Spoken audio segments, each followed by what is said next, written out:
It's really their fault. And now we're stuck. You know, game releases lately have been flooding the shelves and absolutely assaulting our wallets. There's really just so much to play. And one of the games I had to make sure I got into ASAP was Dragon Ball Sparking Zero. Great callback on the Budokai Tenkaichi heartstrings, really great fighting mechanics, giving people the beats with the most underpowered dopes on the roster. That's the type of game that hits your bloodstream quick. But as I'm looking on social media to see Sparking's reception, what memes came out of it, and most importantly, if they modded CJ from San Andreas into the game yet, I ran into something that really irked me. It seems as though there's been a big wave of people being really hypercritical of some elements in the game.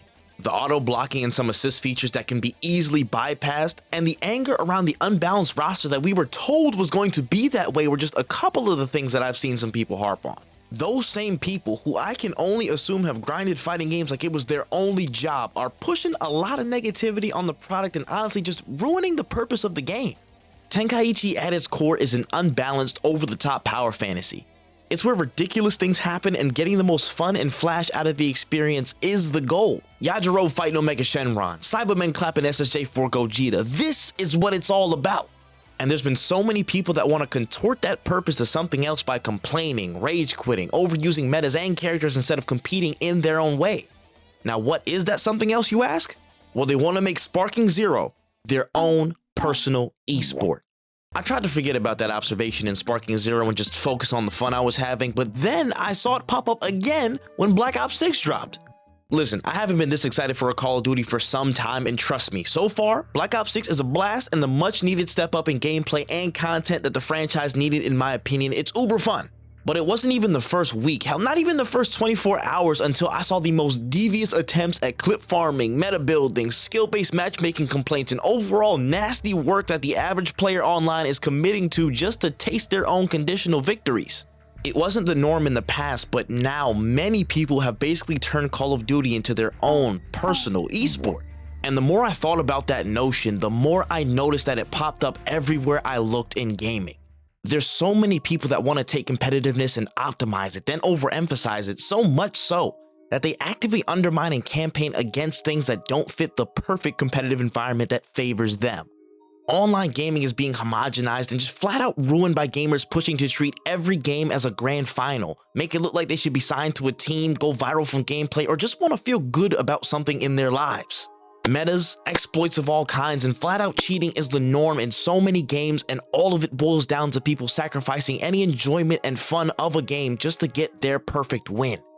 Now, before we go any further and put the tinfoil hat on, let's get this clear.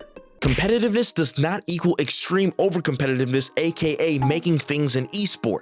Not to gas myself up or anything, but I'm no slouch in Call of Duty and I want to lean in and go for it to win games. There's people just like me and not that still want to play in their way to enjoy the game, and I get that. That's competitiveness. But the strategies, trends, and mentalities that are prevalent today are not born from the pure spirit of competition, but an extreme hyperfixation on e-sportifying almost every game that has multiplayer components. It's in Sparking Zero, Call of Duty, Dead by Daylight, even Helldivers 2, and almost every major multiplayer game we've seen drop in the space for the past several years. And it's sapping the general enjoyment and shelf life of experiences from the gaming landscape as we know it. So whose fault is it that we're here?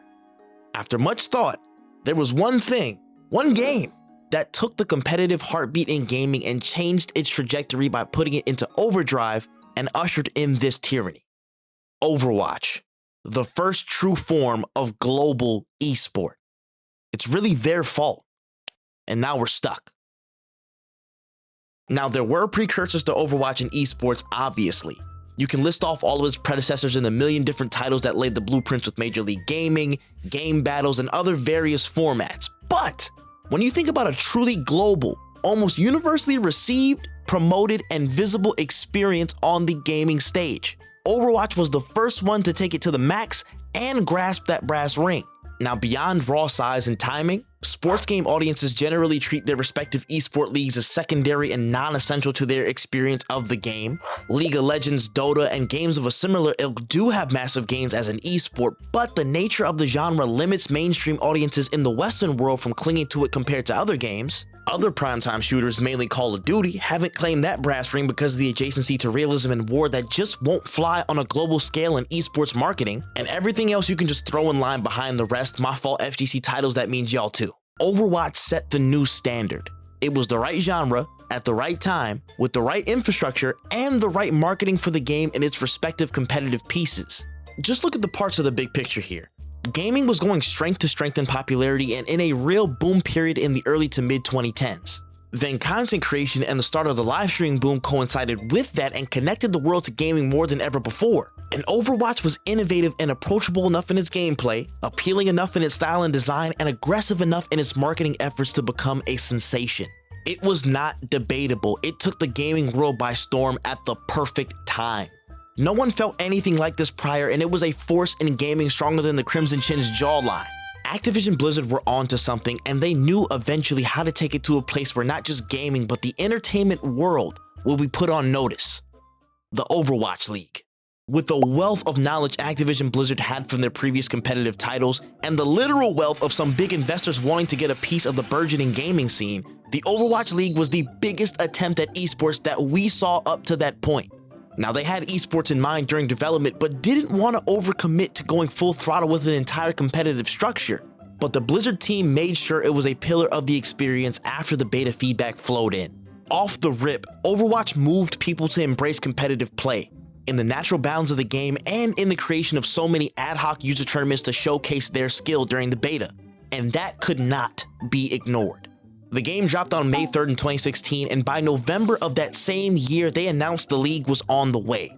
They shifted hard to ensure this thing was going to be a centerpiece of the entire Overwatch ecosystem. And that investment to get it off the ground was heavy. They had initial buy-ins of $20 million. That's right, $20 million for the inaugural teams that were established in the Overwatch League. They put grassroots competition on the back burner and focused on bringing in some of the biggest financial powers in sport to be team owners and investors. We're talking the likes of New England Patriots NFL team owner Robert Kraft and Stan Kroenke, who owns the Rams in the NFL, the Nuggets in the NBA, and the best football/soccer club on the world, Arsenal. Okay, it's a shameless plug. Sorry, my fault. And investment didn't just stop at getting the teams established. Activision locked in broadcast deals with Twitch, YouTube, ESPN, and a variety of other networks across its lifespan. They paid for their own studio in Burbank to broadcast from, brought in staff to produce the show from the runners to the shoutcasters, accrued big-name sponsors, integrated microtransactions that directly linked to the franchises in the Overwatch League to the game. It was a massive undertaking, but one that had divine timing as people looked to esports as a way to get gaming legitimized in the outer worlds and help businesses get into the gaming world. Hell, Robert Kraft that I mentioned earlier went on record to say this was the future of sport in many ways. And correct Kraft would be about Overwatch being the future, just not in the ways he guessed, but I'll get back to that point in a second. When you pour the popularity, the partnerships, and investment on all fronts into the pot of Overwatch and its attached esport league, you get a result that no one else had been able to fully tap into before. Albeit briefly, Overwatch fulfilled the meaning of what it means to be an esport, a truly recognizable global esport. The scene was funded, the players were paid, stars were made, and the new precedent was set. The viewer counts, the growth of the audience, the complexion of gaming content consumption changing from its influence. Overwatch and its league became king of the mountain, captured lightning in a bottle, and were the first to take competitive esports to a level unseen before. Activision Blizzard had the hot hand and footed the bill to keep the flame alight big time. So its results were naturally a beacon of inspiration across the board. It made everyone want to be more competitive. And that model, that mindset, became more infectious than anyone could have anticipated at the time. The mentality shifted for consumers, creators, and industry colleagues seeing Overwatch take over. Many games within these bounds can try and have tried to promise what Overwatch promised, but the others weren't as marketable as Overwatch's final package, so it would be near impossible to equal its prime momentum and ability to deliver in the space. With the exception of one pupil that thrived off the path Overwatch set and the template PUBG solidified, but we can leave that for another day. And before we leave, a quick side note, Fortnite had the foresight to retain their casual bases and separate player pools more clearly, whereas Overwatch did not in the long run. It's like a Vader and Palpatine look to me, but I digress. Now, the Overwatch League suffered its grim fate that I don't want to get too far into, but even by the time it was on the ropes, the industry ripple was already in effect. And one of the main observations in that ripple is that many new projects are aiming to be consistently played and consumed in the context of high competitive play in hopes to blossom into an esport. The chase for the numbers, the brand potential, the capital gains, the relevancy in this new paradigm that really only Overwatch and subsequently Fortnite touched, that was enough to alter the thought process of people deciding what comes to our controllers. And the outcome? More homogenization. Specifically, more homogenization in how multiplayer games are shaped and how consumers change their behavior in relation to it.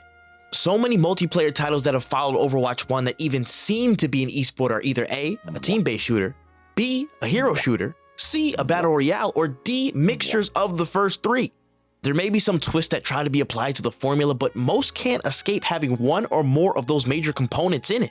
And when it comes to how we consume these games, purely playing and taking in content around them, well, we know how deep that trench got. Just look at how content creation shifted so much to push so many people who tune in off the edge and into overcompetitive fury.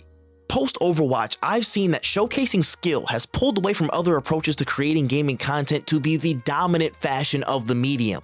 Sure, you're still gonna find the funny moments and compilations, but the kill feeds, pub stomping, movement montages, and best of guides are just more commonplace in this market. Now, have those things existed before? Absolutely. But have we seen this many people try to be a COD League pro or exploit expert when there is next to no chance they're signing on to a pro team or becoming a professional pundit? Absolutely not. The overemphasizing of competitive content unleashed a beast. As people chase after the chance to be seen as a world-class talent, some of the worst things about online gaming have sprouted as a byproduct of it. The constant influx of cheaters inflating their egos, VPNs, alt accounts, and reverse boosting to ensure they have a free pass to looking like elite players at the expense of Jacob, who just got off a double shift and just wants to play his game. Repetitive pushing of the best classes and meta strategies for characters, maps, weapons, sensitivities, button configurations, and everything alike to get ahead.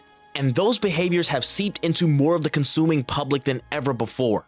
If it's not everyone running the same exact loadouts, they're using the same exploits on a map. If it's not an exploit, it's the same settings as a YouTuber that told them to use them. If it's not the same settings, it's the same peripheries that the pros use. If it's not the same peripheries, it's the same cheats. If it's not the same cheat, you get the point. Now the poison has spread throughout the well. Almost everything that has a competitive element is being stunted by the overindulgence of it. I enjoy a competitive game and challenging experiences as much as the next gamer, but come on, man. I see so much of the same loadouts in Call of Duty, the same players in FIFA Ultimate Team, hell, the same optimized Fall Guys runs in the name of e-sportifying that title, and I've not been back to it since. Even looking at Sparking Zero and seeing the real selling point of the game be overwritten by people who want to balance the purposely unbalanced and adjust the game so they have a bit easier time hitting combos just makes me sad. Sad from seeing all the damage caused from Overwatch opening the floodgates on overcompetitive gaming to full-on e-sportifying everything we see. This is usually the part where I have some grand message for positivity or a solution, but I just don't know how we realistically shift this or what the starting point is to curb the poisonous wave across gaming. But what I do know is, if we continue to let it flow unchecked, a lot of enjoyment and purpose in this space will be gone, buried forever in favor of consumers and companies alike, gunning to make an esport out of everything. Thanks for nothing, Overwatch. Thanks for nothing. Hey, yo, good people of the internet. Hope you enjoyed that video right there. If you did, be sure to like, subscribe, backsmack the bell button, and hit the comment section to give me your thoughts on this topic. Now, I know gaming has been troubled by stuff getting e-sportified, but there's something brewing in the industry that may offer a break from it all, and that's co-op gaming. Make sure you check out that video where I break it all down. And with that being said, I am just about out of time here, but don't trip. We'll see you in the next one. Peace.